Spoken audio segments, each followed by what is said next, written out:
Everyone, close your eyes. Werewolves. Wait. I don't want to play that. But you get like the 7-hour werewolf games, and Everyone, wake up. 6 hours of Cluedo, what a nightmare. Oh, hi Rhiannon, hi Kyle. Bluffing in games is one of my favourite mechanisms. Catching someone in a lie, or being able to pull the wool over another player's eyes is such a great feeling, especially if it's against the odds. Today, I'm going to tell you about a couple of my favourite social deduction games. These are games with hidden roles that, as the name suggests, require players to try to deduce the role of their fellow players. These games are also family favourites, hitting the table more frequently than any other games. Each game also has, in my opinion, replaced another very similar game. More on those shortly. But first, there is an elephant in the room that comes with playing these types of games with your family. And I wouldn't be a responsible parent if I didn't first mention this fact. When we play these types of games, both of my boys turn into hide-like monsters and can quite possibly get away with murder. We remind them that in everyday life it's not okay to lie, but that when playing these games at the table you are actively encouraged to pretend to be something that you are not. Keeping it pretend at the table seems to be key. Now I'm going to make a wild assumption that all parents agree that a clear distinction must be made between lying at the table and telling fibs in real life. But then how do you stop from bending the truth in other games when it's not okay to do so? I'm curious if you have any special rules or methods that you use to instruct your kids that lying is okay only at the table and only in certain games. Now, let's look at the games.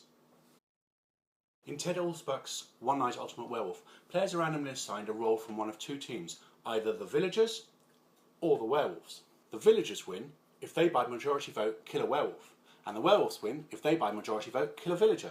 Unless, of course, the poor suicidal Tanner is killed, in which case he wins the game. There are many different roles available to select from, and although the rulebook makes some suggestions, we like to house rule different ways to select which characters we play with. Having been assigned a role, all players close their eyes, and with the aid of a very intuitive and well-designed app, one after another complete the task of their character. Once each character has performed their action, everyone opens their eyes and begin to discuss and accuse each other of the roles. This goes on for a predetermined time, which is counted down by the inbuilt countdown in the app. And on the count of 3, everyone has to point at someone they think should be killed. The person with the majority vote is killed and the winner announced. We love this game because it's extremely quick to play and with very little setup. The rules are simple and the iPhone app works great. An Android version is available. There's also an expansion called Daybreak, which adds further character roles and shenanigans. One Night Ultimate Werewolf for us totally replaces the original Werewolf. As One Night Ultimate Werewolf did to Werewolf, so Bangla Dice game does to its elder sibling Bang. Michael Palm and Lucas Zach take Emiliano Sciarra's hidden role spaghetti western card game and replaces the card draw deck with Yahtzee style dice, making the game very quick to play and very accessible for even the youngest rootin' tootin' gunslinger. As in the original game, players secretly take on the roles of outlaws, renegades, sheriff and deputy, and additionally take on a known persona card which gives a player a unique special ability. Then it's every man for himself as each player takes out their turn to roll the 5 dice up to 3 times.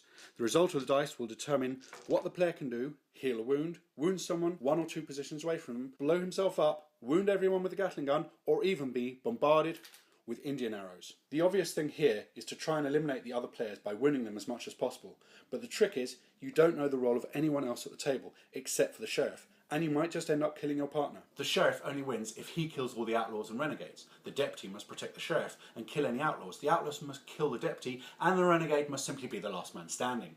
And of course, everyone claims to be the deputy. In both of these social deduction games, players are trying to work out who is on their team and who isn't. There are a couple of fully cooperative deduction games that I want to mention where there are no hidden roles. Instead, the players are working cooperatively to solve a puzzle by eliminating information. Mysterium, by Ukrainian designers Alexander Nevsky and Oleg Sidorenko, is one of the hottest games out there at the moment, even though its availability is somewhat limited.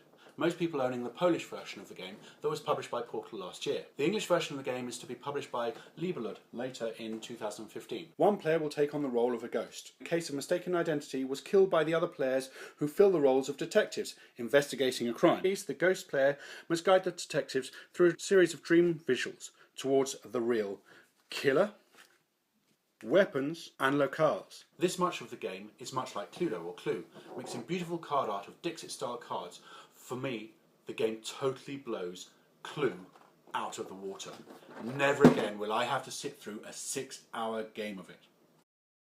Beyond Baker Street is a game that I have co-designed with my friend Steve McKenzie, in which players take on the role of detectives and investigators from the Sherlock Holmes mythos. In each game, the detectives will try to beat Sherlock Holmes to solve a case and prove their worth to the great detective. The game uses the so-called Hanabi mechanic, that is to say that they hold all the evidence to solve the cases in their hands. The only trouble is that the cards are reversed, so they can't see the evidence before their eyes. Go download the files from Board Game Geek now. That's what I've got to say this time. I want to know though, what are your favourite deduction games? How do you stop your kids from lying in one game when it's perfectly allowed in another game?